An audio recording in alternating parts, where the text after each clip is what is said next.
This is Mino, an AI-powered chatbot. Mino can talk with you naturally, control and monitor your home automation like lights, fans, and sensors, and even help you run software automations such as Google Calendar workflows, app alerts, and more. All of this is powered by a voice-based LLM and MCP.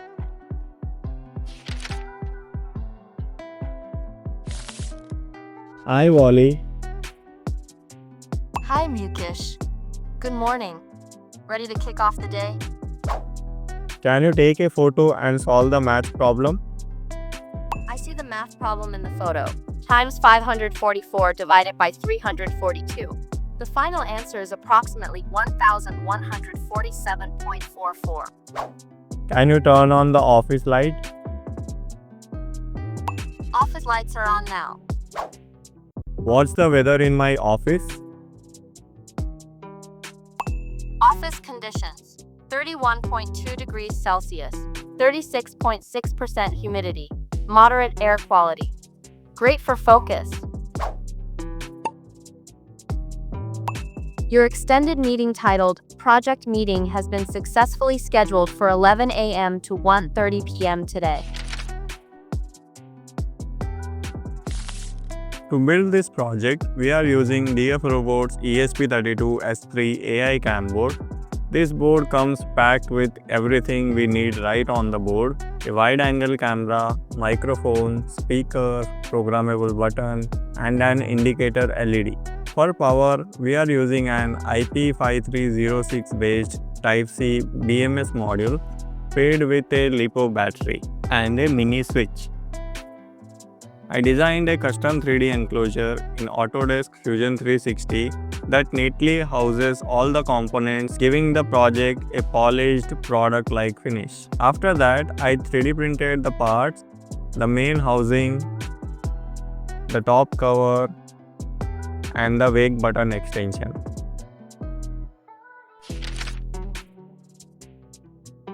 To flash the firmware, first we need to connect our ESP32 to our PC using the Type-C port. Open your browser and then search for ESP Flash download tool and open the first link and click on Flash download tool. Once that is downloaded, go to your download folder, right click on the zip file and extract it. Once the file is extracted, open it. Here you will find this flasher tool, so double click on it, open it. Once it is open, click on chip type and select the ESP32-S3 as the chip type and click on OK. Here we need to select the firmware first. So I'll click on these three dots, go to my downloads. This is the folder that you have to download from my GitHub repository. Once you download it, extract it and you should find all these files in the folder.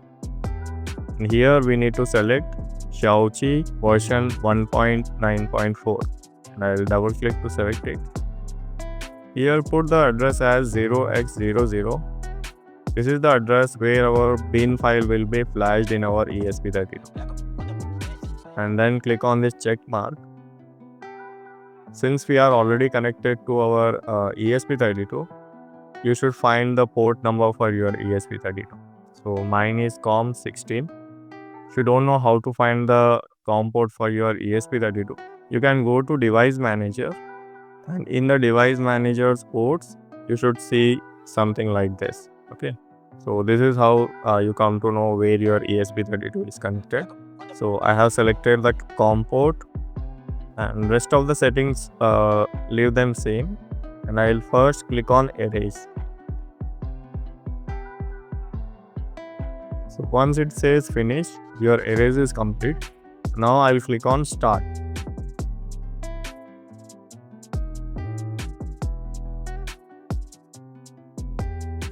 Once it says finished, that means we have successfully flashed the Xiaoqi firmware in the ESP32. Follow the circuit diagram and connect the power to the ESP32.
Once the build is complete, power on the device.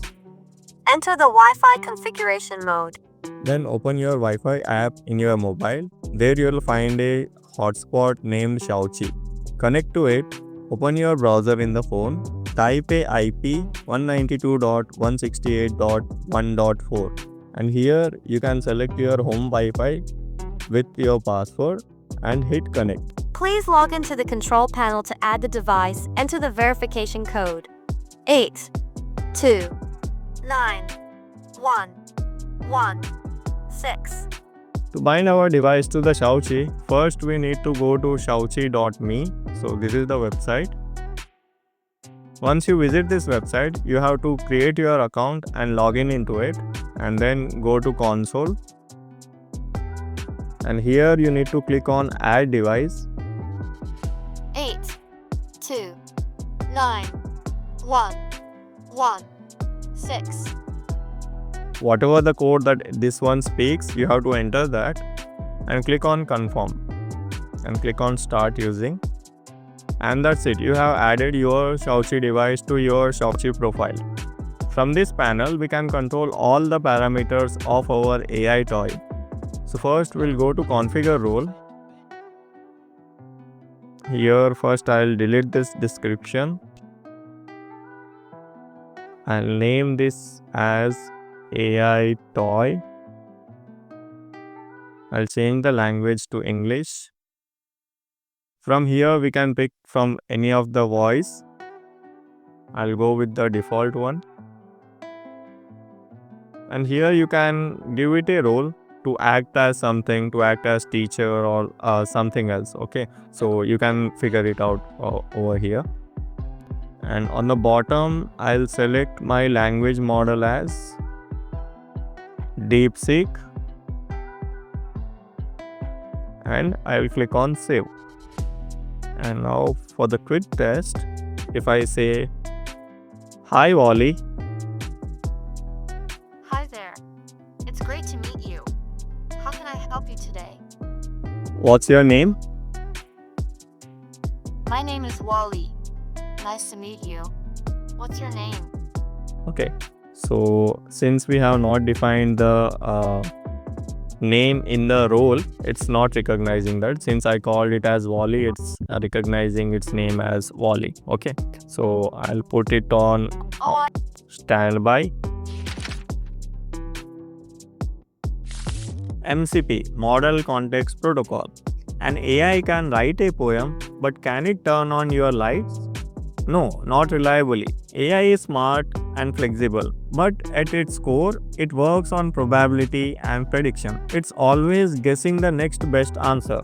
On the other hand, hardware control and automation require strict, deterministic instructions. No guessing, no ambiguity. That's the problem. LLMs cannot directly control hardware, access the system APIs, or execute actions safely on their own. And this is where MCP comes in. Think of MCP like the USB protocol.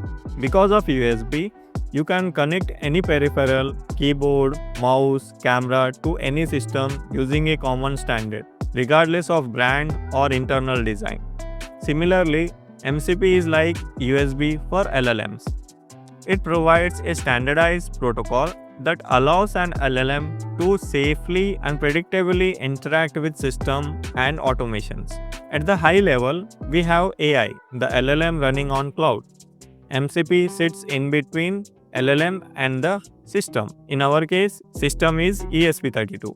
MCP communicates using structured JSON, not free-form text. In this setup, the ESP32 acts as an MCP server. The action it can perform are exposed as tools. Tools like the room lights, set meeting, get meeting.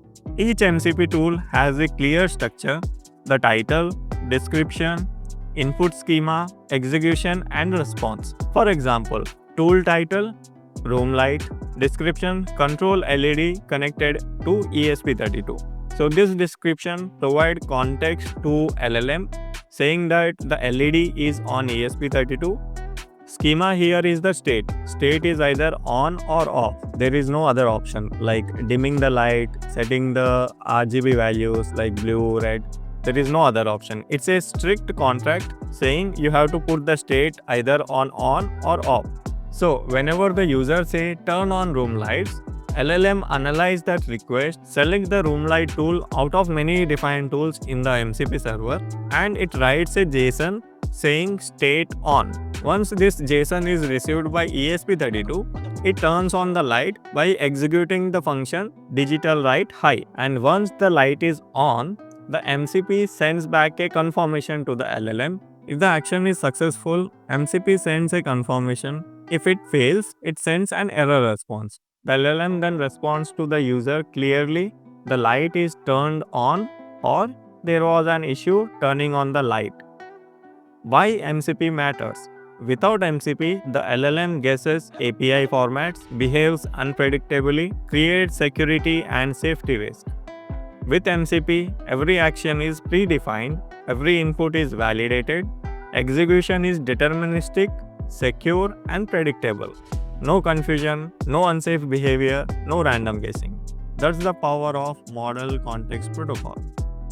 Now here I'll explain few MCP examples that I have created. I'll just open this ESP32 MCP Arduino ports, basic MCP. So I'll open it and I'll open it in Arduino IDE. For this code, I have taken a ESP32, connected it with a DHT11, and since this ESP32 has onboard LED, I didn't connect any external LED. Okay. So first, what does this code do? This code enables MCP on ESP32. That means basically it turns our ESP32 to a MCP server. And on this MCP server, we have two MCP tools, one of which is room light and second one is room climate. Okay, so with room light, what we can do is we can control the onboard LED of the ESP32, and with room climate we can fetch the temperature and humidity values of the DHT11 sensor that we have created. Okay, so first thing what we need to do is we need to install the WebSocket MCP library and Arduino JSON library and the DHT11 library. Okay, first we'll install the DHT11 library. For that, click here on the libraries and search for DHT11, and I have installed this library from Ruba Saha. Okay, so once DHT11 is installed, go to Sketch, include libraries, add zip library, and go to the downloaded folder, and from here install Arduino WebSocket Master. So this one is installed. Again go to include libraries, add zip libraries and the same folder, and select the Xiaoqi MCP. And this one is also installed now. Here you have to provide your Wi-Fi credentials. So change this, enter your Wi-Fi name over here and the password over here.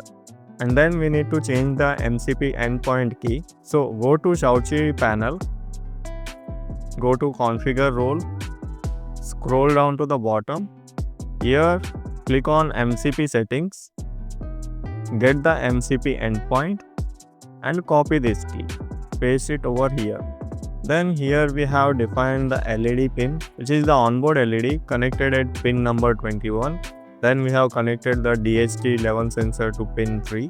And then if you scroll down, here you will see two of the MCP tools defined. So first tool is room light. This is the structure that we are asking LLM to give to the MCP whenever we call the room light either on or off. And then we have the basic parsing of the same JSON structure. So what it does is whenever the LLM sends on or off message through MCP, it checks whether the JSON string contains on or if the JSON string contains off, and based upon that message it will either turn the LED on or turn the LED off. And our second tool is the room climate. So whenever the room climate is called, you will read the temperature and humidity in the result, and then send it back to the MCP in this format. So LLM will receive this success message if it is true or false with the temperature and humidity value. If the DHT11 fails to send the data, then our LLM will say that DHT11 has failed to send the data. So this is our simple code. So let's load it to our ESP32. So we have already made the changes, which is first we have installed the libraries, we have changed the Wi-Fi settings, and then we have changed our endpoint, the MCP endpoint, right? And now I'll go to tools. I'll select the board type as Firmware ESP32-S3. I'll select the COM port, upload it. And till it gets uploaded, if you see in your MCP endpoint, there is no connections, right? Even if I refresh, there are no connections. But once this code is uploaded in our ESP32 and it starts running, we will see these two MCP tools in our MCP endpoint. Now our code has successfully uploaded. I'll click on serial monitor. So now our Wi-Fi is being connected. And yeah, it is connected and already it has sent the room and the light tool to the MCP endpoint. If I refresh it now, and here we have two tools for our MCP endpoint. Now if I say, can you turn on my room light? Of course. Turning on your room light now. Done. Your room light is now on. Yeah, so as you can see, it had turned this onboard green light on. Can you turn off the light? Sure, I'll turn off the light for you. Done. The light is now turned on. What's the temperature and humidity in my room? Let me check the room climate for you. The temperature in your room is 27 degrees Celsius with 39% humidity. Quite comfortable. That's how it is working. Now coming to second example code. In this example, we demonstrate how MCP enables an LLM to interact with Google Calendar using an ESP32 as a secure execution layer. The code exposes two MCP tools from the ESP32: set meeting to create calendar events, get meeting to fetch existing calendar events. Set meeting. Whenever a user says, create a meeting tomorrow afternoon at 2:30 for 60 minutes. So the LLM listens to this request. From the available MCP tool, the LLM selects set meeting. The set meeting tool has a strict schema: title of the meeting, time of the meeting, date, and the duration of the meeting. The LLM fills this schema and sends a structured JSON to ESP32. The ESP32 receives the JSON, parses the data, runs a script that triggers a Google App script. The meeting is created in Google Calendar. ESP32 sends a success or failure response back through MCP. The LLM confirms the request to the user. Get meeting. Whenever the user asks, what meetings do I have between 4 and 5 p.m. today? The LLM selects the Get Meeting MCP tool. This tool has its own schema, which is it has start time, start date, end time, and end date. The LLM sends this information as JSON to ESP32. ESP32 receives this JSON. It executes a script that queries the Google Calendar, retrieves the matching meetings. ESP32 then sends back a structured response which contains meeting titles with their timings. The LLM then presents this information to the user in natural language. A key limitation of our current LLM is that they do not reliably handle epoch time or time zones. To solve this issue, the ESP32 uses an NTP library to get the correct local time. The ESP32 function converts user-friendly time into epoch format. So this is how this code works. So now we will check how we can give the access of our Google Calendar to the ESP32 such that the MCP onboard ESP32 can access our Google Calendar. Okay, so for that I'll go to the same folder and click on Google Calendar demo and open it in Arduino IDE. We don't need any additional libraries since we have already installed the libraries in previous exam. Just you have to change the Wi-Fi credentials, and this is the same MCP end key. So here you have to generate a calendar URL. Open your browser and search for script.google.com. Here create a app script. Copy paste the script that I have provided. Click on save and deploy.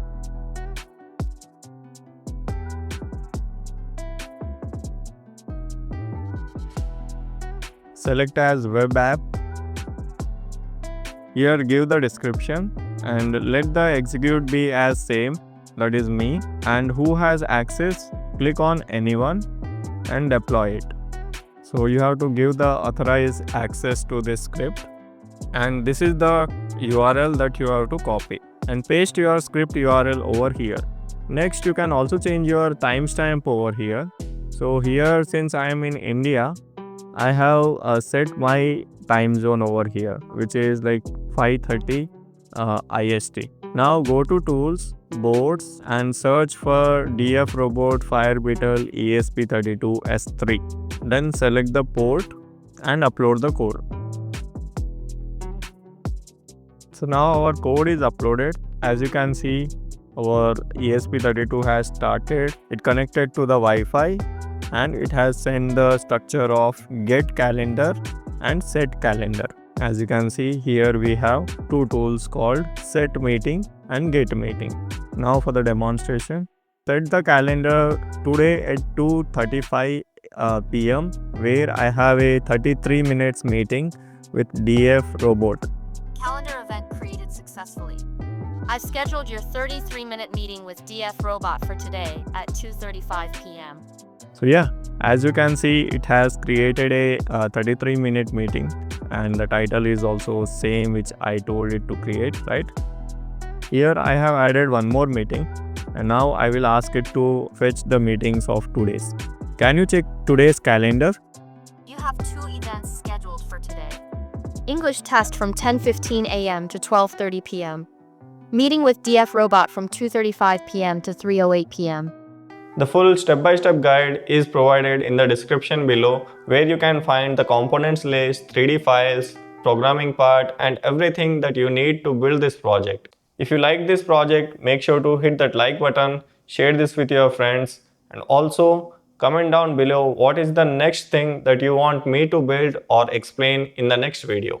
Special thanks to DFRobot for providing all the components needed for this project. Make sure to check out DFRobot.com for your next project build requirements or the electronic requirements. That's it for now, and I'll see you next time.